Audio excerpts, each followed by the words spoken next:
iPhone XS and XS Max are finally here.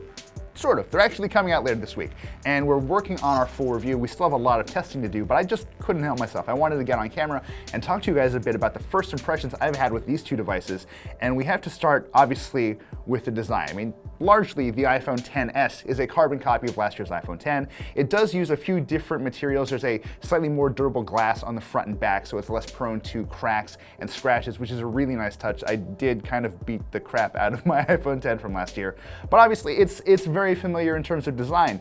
The XS Max, you could say the same thing about it, but it is quite a bit bigger. And I should point out, using this device can be actually a little more troublesome than you might expect, even if you're coming from an older big iPhone. That's because, check out the screen, this is a 6.5-inch OLED Retina display. This is the biggest phone screen Apple has ever used. It's actually a little bigger than the screen on the Galaxy Note 9, and since there is no bezel above or below the screen, if you're coming from something like an iPhone 8 Plus, you're gonna find yourself reaching for the top of the screen and sort of shimmying up and down the body a bit more than you might be used to. It certainly took me a bit of getting used to. I've had it for about a day now, and I'm sort of wrapping my head around it, but this is a lot of screen to kind of make do with. And I should also point out that the screen real estate isn't always used super well. I mean, it's basically the same amount of information on the small screen as on the big one. There are a few things different on the iPhone XS Max. Certain apps will display in a multi-pane mode when you run them in landscape, so you get more information crammed onto one screen, and certain sites like the New York Times will default to a 3-column view, so you actually get to view more information on the display at once. That's not across the board, but I'm really looking forward to seeing how developers embrace this bigger screen and hopefully see them using it more advantageously down the road.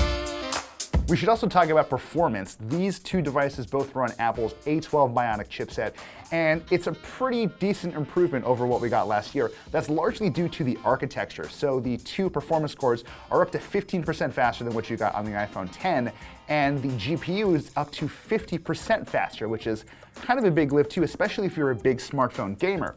Now that said, if you're looking at an iPhone X and an iPhone XS or XS Max right next to each other, you might be hard-pressed to tell that difference. Just sort of zipping through the OS, it feels a little smoother, but not by much. You really kind of have to be looking for those differences. That said, if you are, again, a big smartphone gamer, or if you like to rely on apps that have started to use machine learning models that run on the device, hey, there's a new fangled neural engine there with 8 cores up from 2, so those will run faster as well. You'll definitely see a performance increase of some kind, but it's more noticeable in certain applications. We should also talk about the cameras, which largely look the same as what we got on last year's iPhone X, but we do have a new 12-megapixel wide-angle sensor up top and a lot of internal intelligence that's meant to bring out the capabilities of that sensor. Apple has talked up what it calls its Smart HDR feature, which is going to sound pretty familiar if you're a fan of the Google Pixel 2s. Basically what it does is it takes multiple exposures of the same scene and stitches them together to give you a more detailed photo with better dynamic range. I haven't tested this thing too thoroughly so far, especially against some of this year's biggest flagship phones, so stay tuned to our full review for that, but I will tell you this in the meantime. I've been a little depressed by the iPhone X's camera for a while, especially when I'm hanging out with all of the other tech people here in New York. Everyone's shooting on a Galaxy S9 or a P20 Pro, and those cameras take effortlessly good photos in ways that generally make the iPhone X look a little chumpy. The iPhone XS and XS Max, even in our limited time together, are starting to close that gap, so stay tuned for more as we kind of figure it all out together. Oh, and one more thing. Face ID has actually gotten a little bit better, which is hugely important when you figure Apple's never going to put a home button on these phones again. It's all about your face to unlock your phone, and fortunately this year it's just a little bit faster. And I know what you're thinking. A little bit faster, how much more helpful could that really be? Well, it actually kind of counts for a lot. It used to be that on the iPhone X, if you swipe up to unlock, there would be a beep, and then the phone would recognize you and unlock.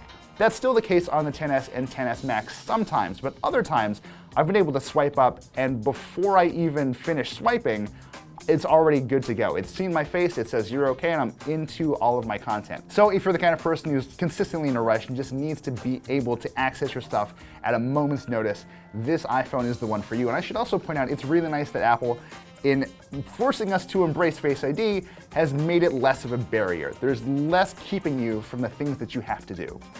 Now obviously there's a lot more going on in these two phones that I've been able to get to in this short ranty video, but we're working on the full review right now. That'll be ready for you shortly, so if you have any questions, let us know, and in the meantime, I gotta go get back to testing.